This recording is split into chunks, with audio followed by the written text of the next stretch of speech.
오늘 뉴욕 맨하튼에서는 9.11 테러 22주기를 맞아 희생자들을 기리는 추모식이 열렸습니다.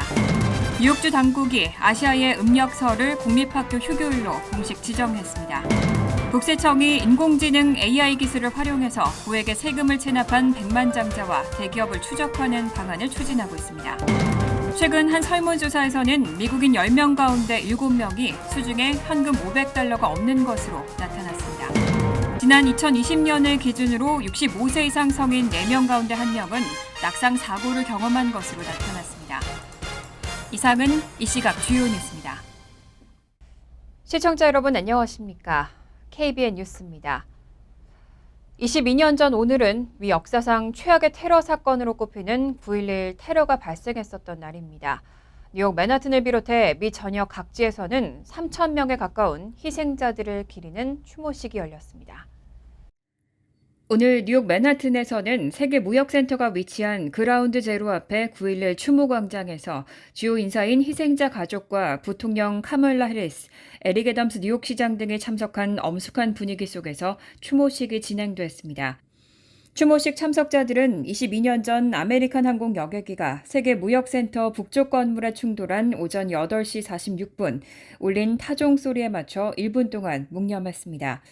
그 후 희생자 가족과 동료들은 돌아가며 희생자들의 이름을 한 사람씩 호명했습니다. 희생자 호명 중간 남쪽 건물과 워싱턴 DC 인근 국방부 청사의 공격이 발생한 시간에는 호명이 잠시 중단되고 다시 묵념이 이어졌습니다. 한편 9.11 테러 22주기를 앞두고 희생자 2명의 신원이 DNA 분석을 통해 추가로 확인된 것으로 전해졌습니다. 뉴욕시 검시관실은 2001년 9.11 테러 당시 세계무역센터에서 사망한 희생자 2명을 추가로 확인했고 총 사망자 수가 2,753명 가운데 1,649명으로 늘어났다고 밝혔습니다. 하지만 이 2명의 희생자 신원은 유가족의 요청에 따라 공개되지 않았습니다. 뉴욕주 당국이 아시아의 음력설을 공립학교 휴교일로 공식 지정했습니다. 내년부터 뉴욕주의 모든 공립학교는 설날 당일 휴교합니다. 오동윤 기자가 보도합니다. 지난 9일 캐시 호컬 뉴욕주지사는 뉴욕주의 모든 공립학교가 아시아의 음력설을 공립학교 공휴일로 지정하고 수업을 하지 않도록 하는 법안에 서명했습니다.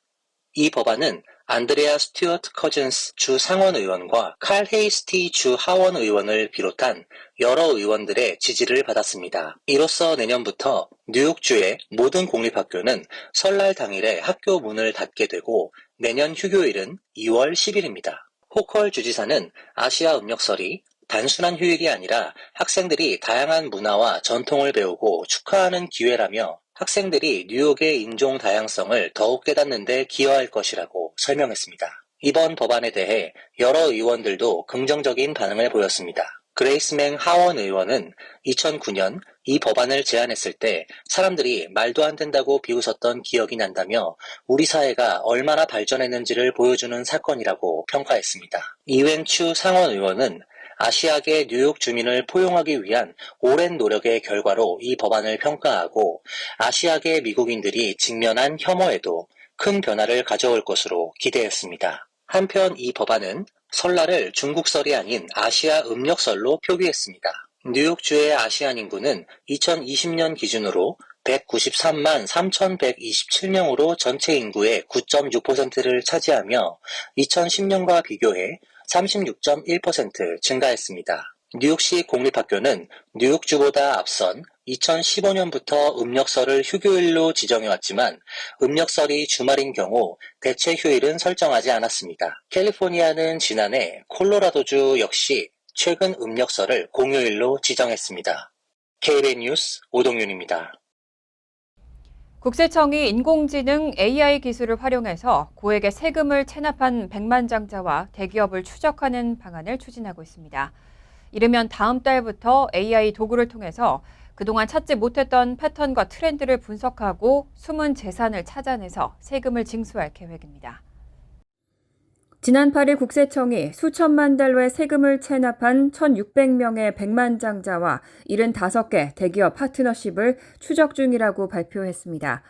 IRS 청장 더니얼 와펄은 연방정부 자금 지원과 인공지능 AI 기술을 이용해 세금 체납자를 찾아내는 새로운 수단을 갖게 됐다고 밝혔습니다.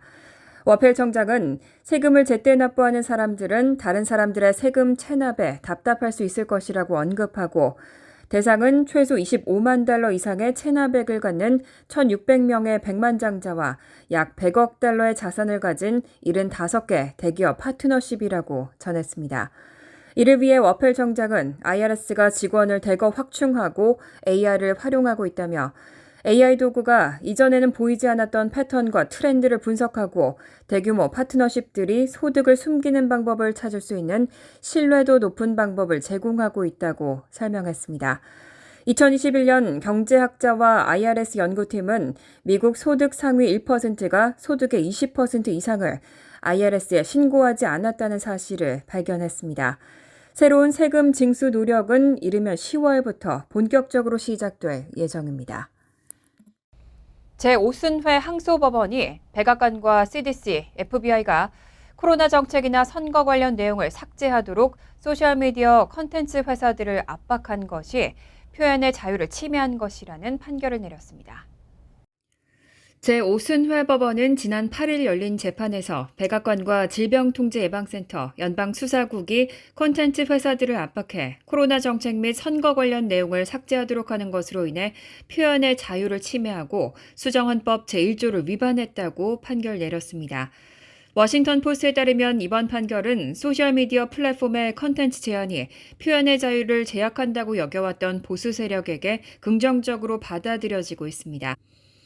트럼프 전 대통령이 임명한 3명의 판사들은 판결문에서 백악관이 소셜미디어 회사들을 압박하고 컨텐츠 삭제를 협박했을 것이라고 언급하고 백악관이 수정헌법 1조를 위반하고 소셜미디어 회사들의 의사결정 과정을 조작했다고 주장했습니다.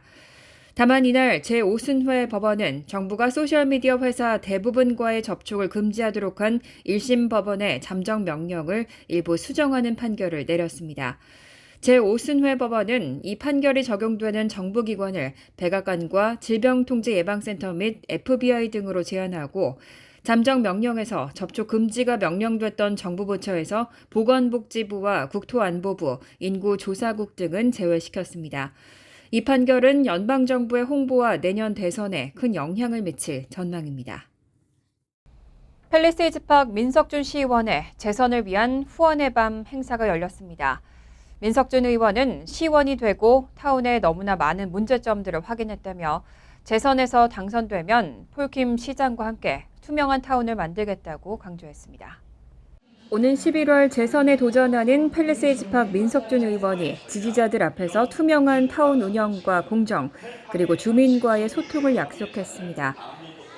선거를 위한 공약 이런 게 아닌 꾸준히 매년 시의원으로서 해야 되는 의무라고 생각을 하고 투명성, 공정성, 그리고 소통 요 세 가지를 제일 현실적인 부분으로 저는 꼽고 싶어요. 지난 2월 팰리세이드파크 폴킴 시장을 취임으로 공석이 된 잔여 임기 시의원에 취임한 민석준 의원이 오늘 11월 본선거에서 재선에 도전합니다. 8일 저녁 열린 후원의 밤 행사에는 펠팍 한인유권자협회, 펠팍 주민연합회 등 타운의 한인단체는 물론 뉴저지 상록회와 뉴저지 네일협회 등 한인단체장들도 참석해 민의원의 재선에 힘을 보탰습니다. 단상에 오른 폴킴 펠팍 시장은 올해 민의원과 함께 타운 개혁을 위한 많은 일들을 진행하고 있다며 최근 들어 낮아진 한인들의 투표율을 걱정하고 이번 선거에서는 단합된 한인의 모습을 보여달라고 당부했습니다. 저가 걱정이 돼요. 뭐냐면은 이 투표하는 한국분들 우리 코리안 아메리칸 펜스팍에서 그 1년씩마다 보니까 조금씩 떨어지고 있어요. 오늘 11월 7일 치러지는 본선거에서 팰리세이드파크는 민석준, 이상희, 러프테리오 후보가 민주당 소속으로 시의원에 도전하고 공화당 원유봉 후보와 대결을 펼치게 됩니다. 최근 한 설문조사에서는 미국인 10명 가운데 7명이 수중에 현금 $500가 없는 것으로 나타났습니다. $1,000 이상을 갖고 있는 비율도 10%에 불과했습니다. 미국인 10명 가운데 7명은 현금 $500를 갖고 있지 않다는 설문조사 결과가 나왔습니다. 최근 고 뱅킹 레이트가 1,141명의 미국인을 대상으로 실시한 설문조사에 따르면 응답자의 약 36%는 집에 $100의 현금도 없다고 대답했고 31%는 보유하고 있는 현금이 $101에서 $500 사이라고 답했습니다. 미국인들의 67%가 $500의 현금도 보유하고 있지 않다는 셈입니다.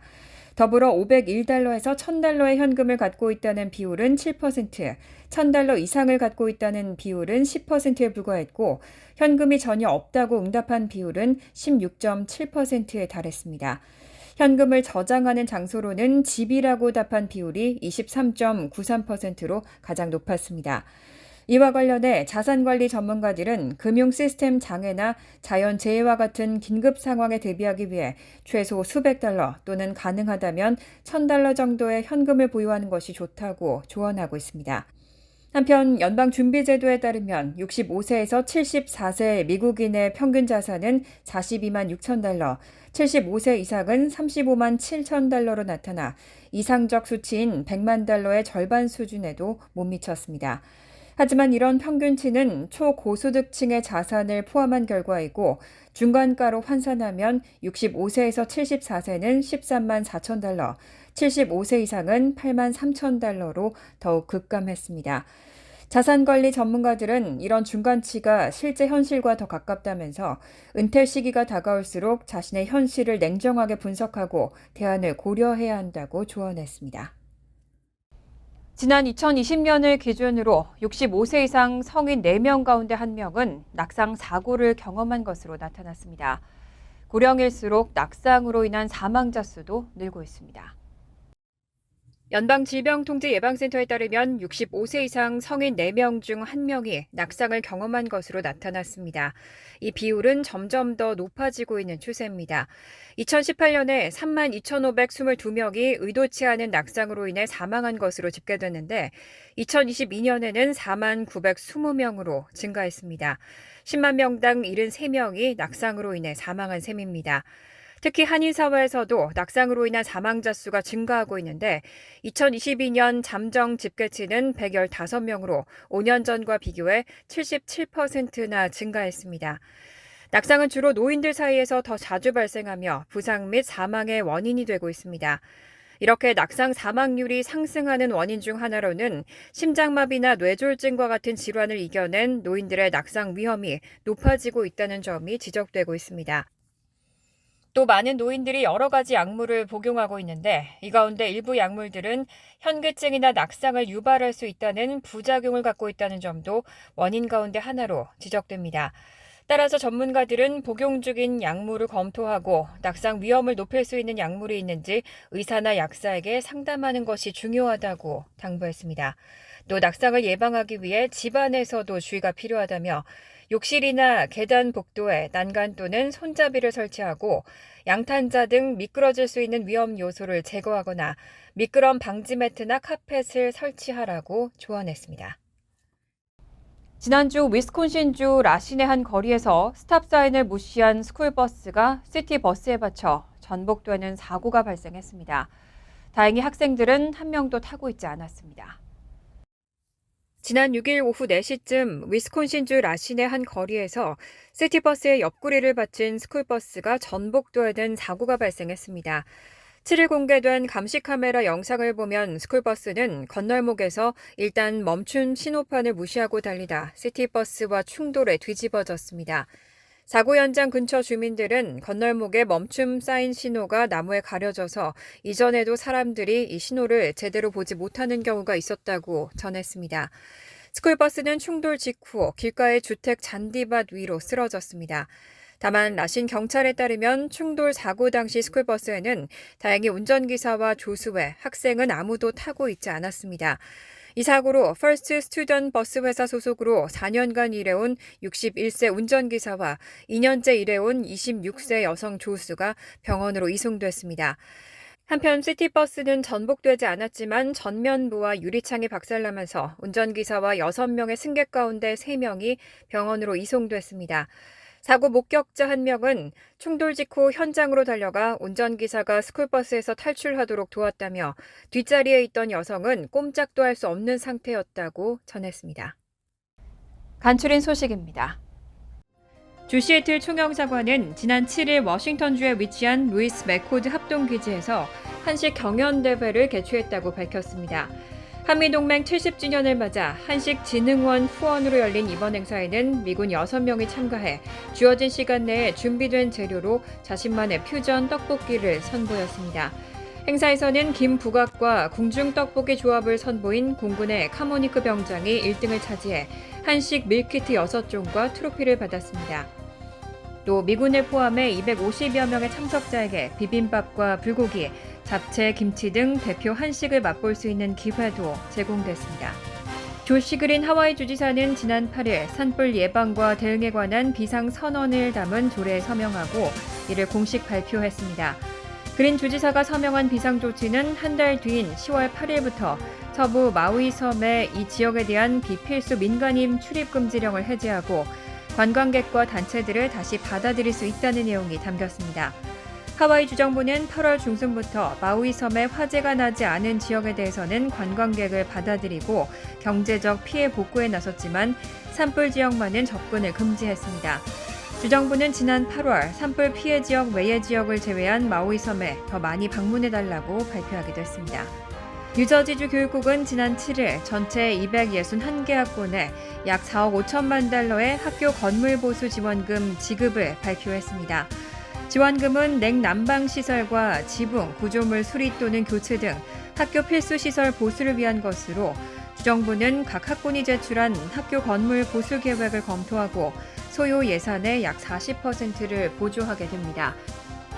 펠팍 학군의 경우 108만 달러 규모의 학교 건물 보수 프로젝트를 주정부에 제출해 43만 4,640달러를 보조받게 됐고 포트리 56만 7천 달러, 테너플라이 21만 5,014달러, 에지워러 176만 9,230달러, 네오니아 25만 4,232달러 등 상당수의 한인 밀집 학군이 학교 건물 보수를 위한 보조금을 주정부로부터 지급받게 됩니다. 뉴욕 뉴저지 항만청에 따르면 뉴욕과 뉴저지를 잇는 홀랜드 터널의 홍수 안전 검사를 위해 오는 20일부터 22일까지 야간 통행을 제한합니다. 20일과 21일은 오후 11시부터 다음날 오전 5시까지 맨하탄 방면 통행이 금지되고 22일에는 오후 11시부터 다음날 오전 9시까지 맨하탄 방면 통행이 통제됩니다. 맨하탄 방면 통제 제한 조치가 끝난 후 26일 오후 11시부터 뉴저지 방면 폐쇄가 재개됩니다.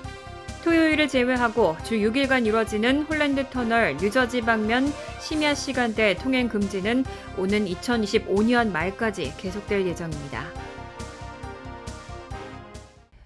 환율과 증권 소식입니다.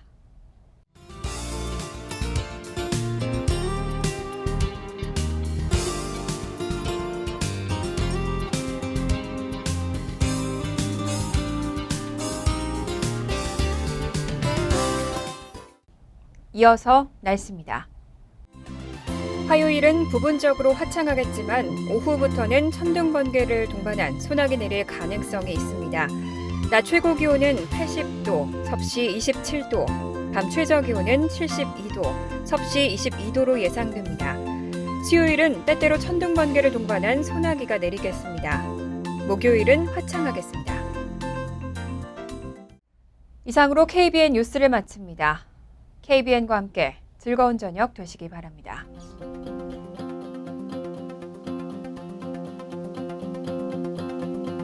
미 동부 최대 한인방송 KBN이 제작하는 KBN 뉴스는 웹사이트 mykbn.com 그리고 유튜브와 페이스북에서 다시 보실 수 있습니다. 좋아요, 구독, 알림 설정은 뉴스 제작에 큰 도움이 됩니다.